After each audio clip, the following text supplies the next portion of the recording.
Olá, eu sou Marcelo Calango e começa agora mais uma entrevista de cidadania. O tema de hoje é o câncer de próstata e a campanha Novembro Azul. Eu recebo agora o Dr. Antônio Carlos Pompeu, Dr. Pompeu, presidente da Sociedade Brasileira de Urologia. Dr. Pompeu, muito obrigado pela sua presença no Cidadania.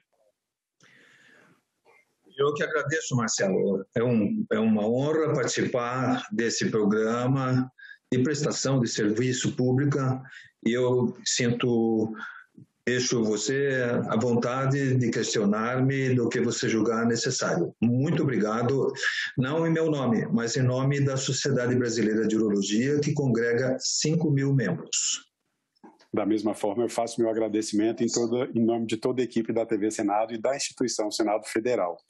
A minha primeira pergunta é a seguinte: existem vários tipos de câncer e essa doença ela pode acontecer em várias partes do corpo. Por que o câncer de próstata tem essa atenção especial, inclusive com uma campanha que acontece todo ano, a campanha Novembro Azul, e que acontece em nível internacional? O câncer da próstata, a próstata, eu acho que tantas campanhas já mostraram ao público, às pessoas que não lidam com a saúde, enfim, que a próstata é uma glândula, né, situada abaixo da bexiga e que produz o líquido seminal, participa da formação do líquido seminal e produz, então, subsídios para a sobrevivência dos espermatozoides. O câncer da próstata tem uma importância capital entre nós médicos e dentro da urologia. É o tumor mais frequente do homem após os 50 anos, excetuando-se tumores de pele, que em geral são benignos. E é a segunda causa de mortes por tumores. Então, veja, após os 50 anos, o tumor mais frequente do homem é câncer de próstata, e é o segundo que mais mata. O primeiro é pulmão. Entende? Nós não temos uma razão específica da causa do desenvolvimento do câncer da próstata. Nós sabemos que existem fatores de risco. Então, os fatores de risco, fundamentalmente, são a idade. É raro o indivíduo ter câncer de próstata abaixo dos 40, 50 anos. Outro fator de risco importante é o fator genético, não é? Se o indivíduo tem parentes próximos, isso multiplica, eventualmente triplica as chances do indivíduo ter câncer de próstata. Os indivíduos de etnia negra são mais propensos. Isto também nós desconhecemos. E outros fatores que podem ser relevantes, não com a força desses dois anteriores, mas é a obesidade. É muito interessante que é um câncer que dá indivíduos mais nutridos, sabe? Mais gordos. Então, essa é a tríade fundamental do desenvolvimento do câncer da próstata. Ele tem, sim, uma conotação hormonal, não é? A célula prostática depende da testosterona, que é o hormônio masculino, que é elaborado pelos testículos. Os indivíduos que, por alguma razão, perderam seus testículos por questões traumáticas, cirúrgicas, enfim, que na sua infância, ou perderam os testículos, esses indivíduos nunca desenvolvem câncer de próstata, sabe? Mas nós não vamos fazer prevenção nos homens, não é? Castrando, não é? Castrando do ponto de vista cirúrgico ou do ponto de vista hormonal. Mas isso é possível, não é? Isso é possível. Então, essas são as considerações quanto à gênese, né?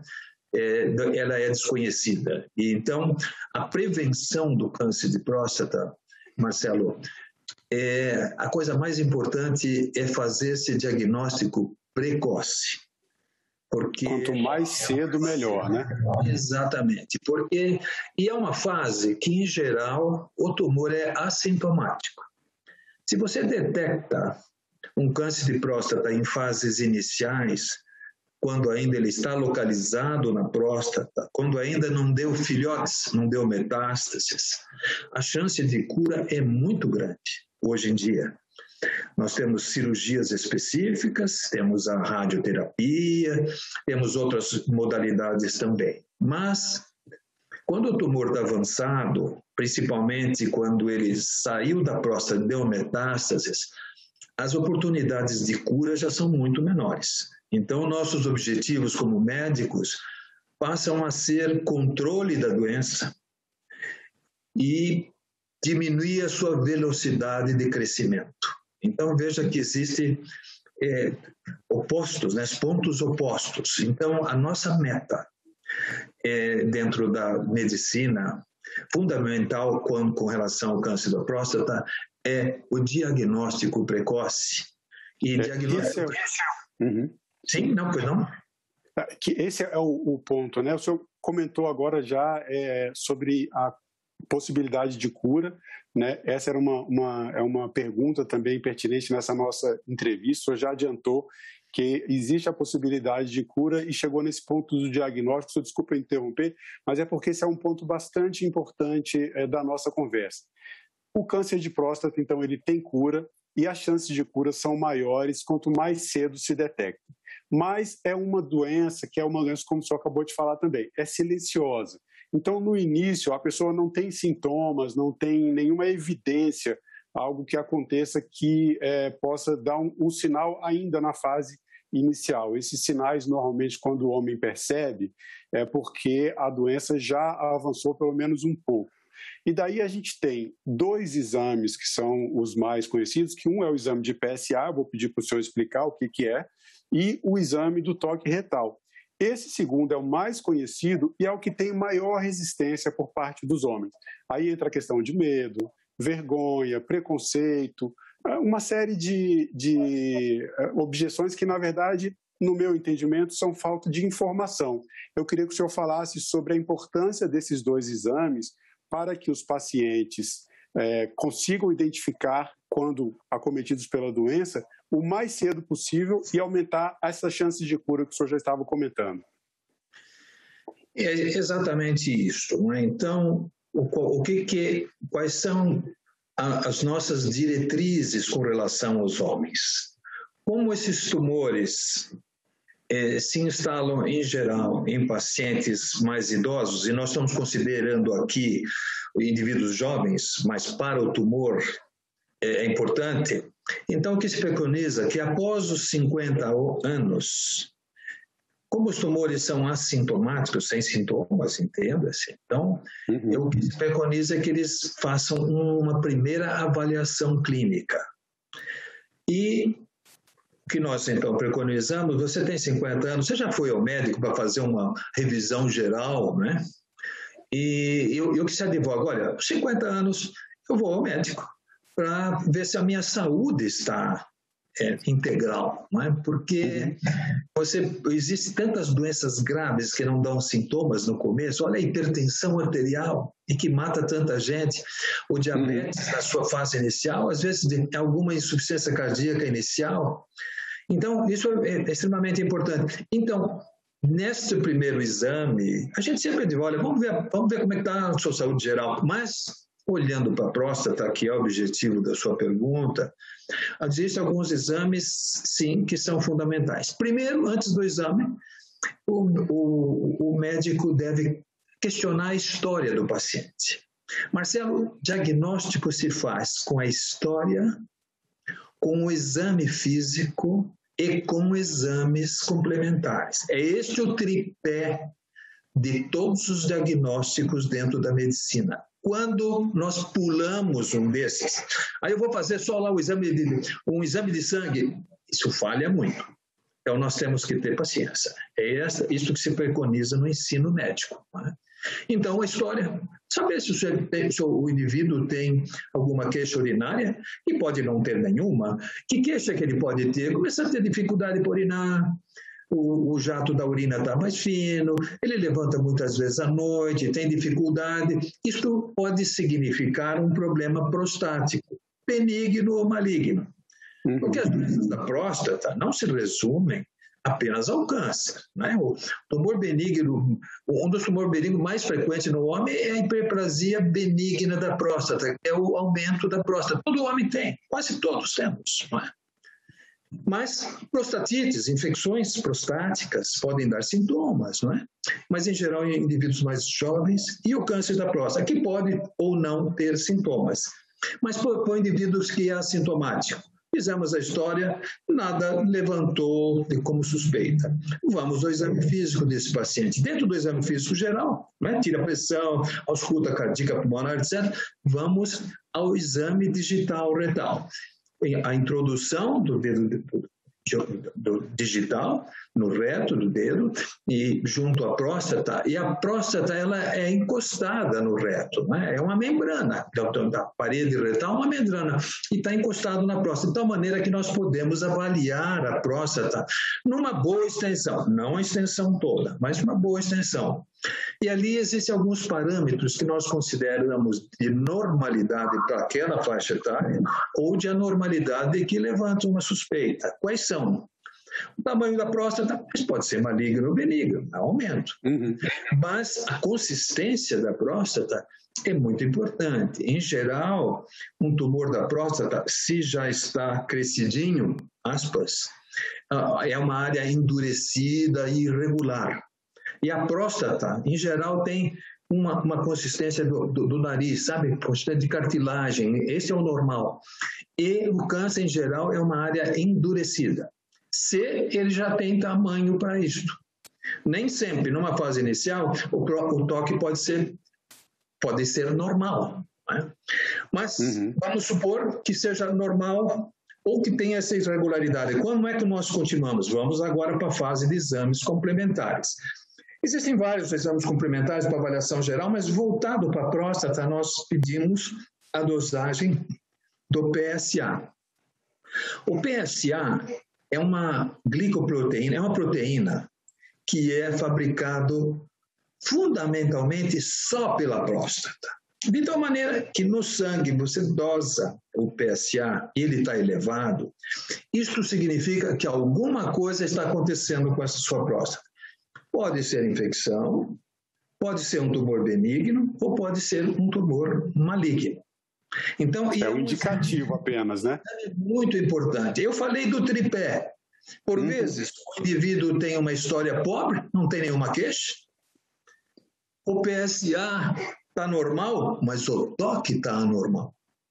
10%, estou arredondando números, 10% dos indivíduos que têm câncer de próstata é diagnosticado com PSA normal, mas o toque era normal.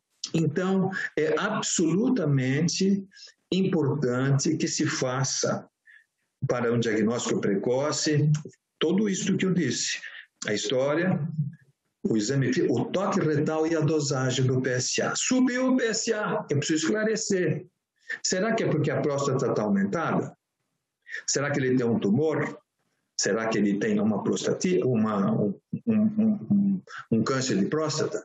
Se houver havendo dúvida. Sim, pode dar? É que esse esclarecimento que o senhor fez agora sobre o exame de PSA é muito importante, porque na pesquisa que eu fiz para a gente fazer essa conversa aqui, eu sempre procuro me atualizar. A campanha acontece todo ano, no ano passado a gente falou sobre isso também, mas eu percebi que existe um aumento no número de pessoas que perguntam por que eu tenho que fazer o exame de toque retal se eu posso fazer o PSA? E o senhor está explicando já, respondendo essa que é a dúvida de muita gente, e é importante que as pessoas saibam que tanto um exame quanto o outro são necessários, e daí com toda essa explicação que eu estou fazendo. O PSA, ele indica, mas ele não define o diagnóstico. Não define, mesmo? Não define. O PSA não é um bom marcador para câncer de próstata. O PSA é um bom marcador para problema prostático. Levanta a dúvida. Então, se houver dúvida, sim, podemos fazer exames complementares mais sofisticados, por exemplo, a ressonância magnética atual, que chama-se multiparamétrica, isso não importa, e que nos dá indícios ainda melhores, não é? Maiores, que existe um comprometimento da próstata que precisa se fazer uma biópsia. E fazendo-se a biópsia, então nós atingimos o diagnóstico, né? Bom, o senhor tem um câncer de próstata. Mas isso é pouco para nós, médico especialista. Quando me diz, eu tenho câncer de próstata, né? O telefone, eu tenho câncer de próstata, bom, mas pode ser um tumor pequenininho, restrito à próstata, e a biópsia nos informa também, mas me diz se aquela célula é muito agressiva, pouco agressiva ou muito pouco agressiva. A biópsia, quanto a célula tumoral do tumor for mais diferente da célula prostática normal, quanto mais diferente, mais agressiva é a tendência dele ser. Então eu fiz uma biópsia e deu um câncer. Só que a próstata, a célula é muito parecida com a célula da próstata. Então esse tumor, teoricamente, ele é pouco agressivo do ponto de vista celular. Isso aumenta a chance de cura? Aumenta muito a chance de cura, e eu vou chegar lá ainda. E se essa célula for muito diferente, essa célula ela tem uma tendência de se multiplicar sem limites, porque toda a nossa célula tem uma vida útil. E a célula cancerosa tem uma característica de ser imortal, ela vai crescendo, ela vai se multiplicando. Então é isso aí. Então eu estou dentro, diagnostiquei que é um câncer de próstata e que a célula é parecida ou muito diferente da célula normal, existe então distinção aqui de agressividade. Aí eu vou saber o tamanho da próstata. Eu já tive uma ideia pelo toque retal, mas as imagens podem me dar o tamanho da próstata. E mais do que o tamanho da próstata, pode me dizer se já saiu dos limites prostáticos. Tem uma membrana na próstata, sabe? E ultrapassou essa membrana, nós dizemos, olha, já tem uma invasão extraprostática. Então, localmente, ele já é mais agressivo. E juntando as coisas, ele já é extraprostática, a célula é muito diferente da normal, esse caso dá muita preocupação. Em contrapartida, vamos supor que eu fiz essa biópsia e o tumor, a célula é muito parecida com a célula normal. Fiz os exames de imagem e não existem sinais de saída da próstata. E o paciente já é idoso. Este paciente, nós podemos oferecer, inclusive, uma conduta conservadora. Escuta, se o senhor topar, nós podemos fazer a vigilância ativa, porque pode ser que o senhor tenha isso aqui há muitos anos, hein? Vamos fazer uma vigilância a partir de agora, cada 4 meses nós repetimos os exames e vamos ver se isso não está parado por aqui. Se começar a levantar, nós tratamos. Evidentemente que sempre existe a dúvida, será que eu não vou perder o timing, o tempo exato do tratamento? Dificilmente vai ocorrer. A próstata tem isto de bom. Em geral, é um tumor que cresce mais lentamente. Mas diagnosticado o tumor, se é localizado e o tipo de célula que eu já falei, se tem um tumor, eu tenho que agora ter certeza que não existe filhotes à distância. Essa é uma pergunta que eu ia fazer também. O câncer de próstata, eu faço uma pergunta aqui que é uma pergunta um pouco dura até, mas que é importante para a conscientização. O câncer de próstata, ele é um câncer com possibilidade, com potencial maior de metástase, de espalhar para outros órgãos do corpo? Muito, muito. A sequência, ele tem uns caminhos que ele gosta mais, sabe? Então, ele se dissemina por via linfática e também por via hematogênica, pelo sangue e pelos gânglios linfáticos. Então, ele se dissemina para os gânglios, né? Nós chamamos de linfonodos, mas gânglios da região periprostática, que é a pélvica, da bacia, aqui, e ele se dissemina também, preferencialmente, por via sanguínea. E ele tem um apetite por osso. O câncer de próstata gosta de osso. Então, nós sempre temos que avaliar nos pacientes que nós estamos com suspeita de metástases se não tem comprometimento ósseo.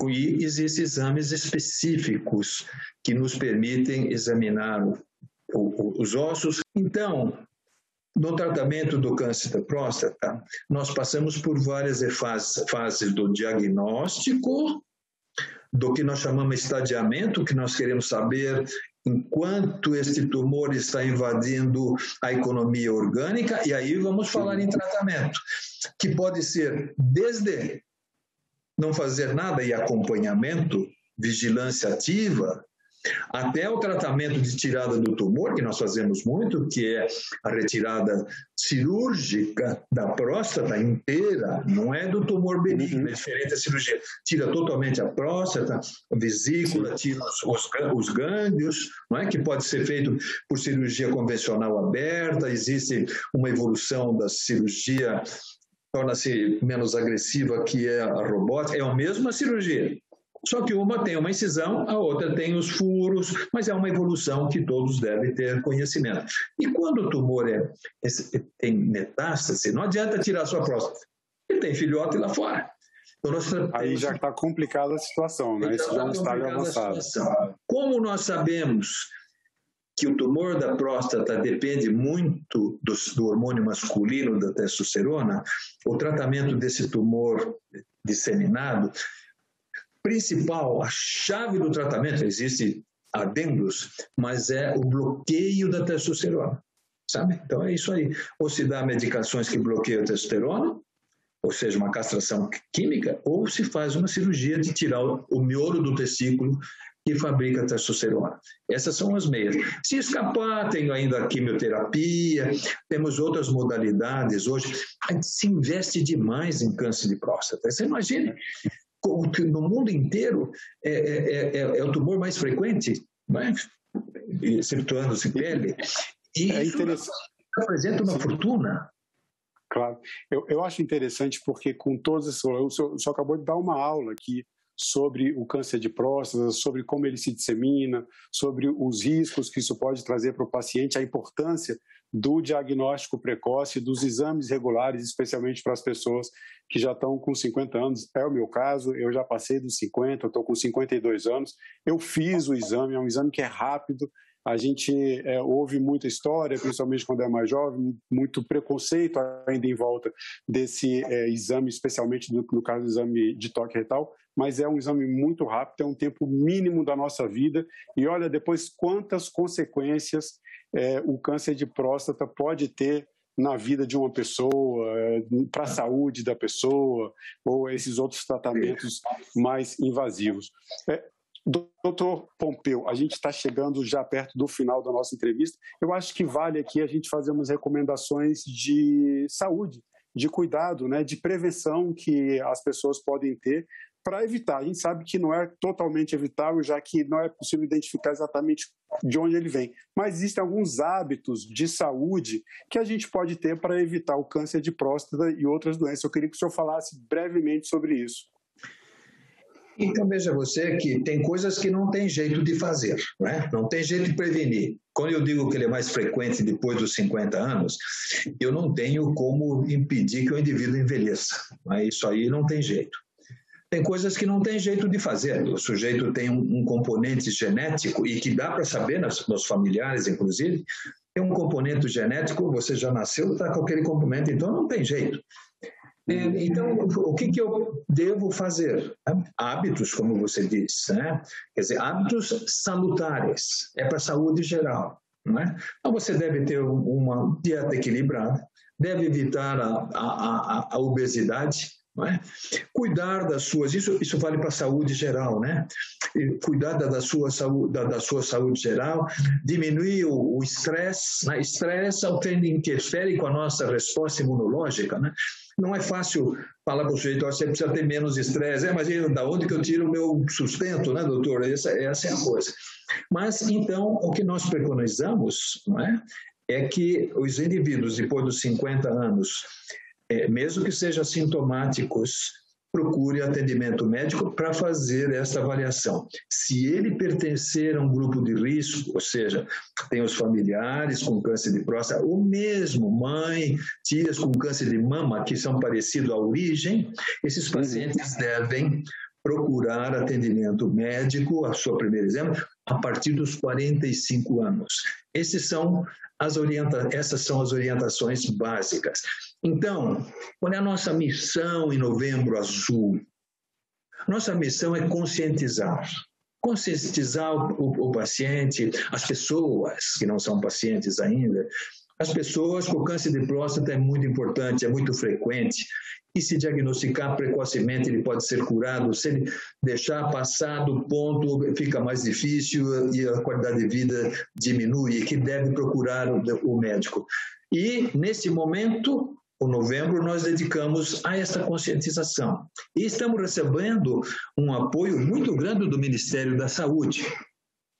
Nós temos um acordo, a partir deste ano, de cooperação técnica e de divulgação sobre esses princípios do câncer da próstata, inclusive aproveitando toda a infraestrutura do SUS e também da divulgação do Ministério da Saúde para nos ajudar a essa conscientização. Eu quero agradecer mais uma vez pelo seu tempo, agradecer mais uma vez pela sua entrevista, e a TV Senado fica sempre de portas abertas para recebê-lo. E eu agradeço também as pessoas que assistiram essa entrevista até o final. Acompanhem a TV Senado pelo YouTube. Assine o canal da TV Senado no YouTube. Já são mais de 1 milhão de inscritos. Faça parte desse movimento de cidadania acompanhando a programação da TV Senado. Muito obrigado e até o próximo Cidadania.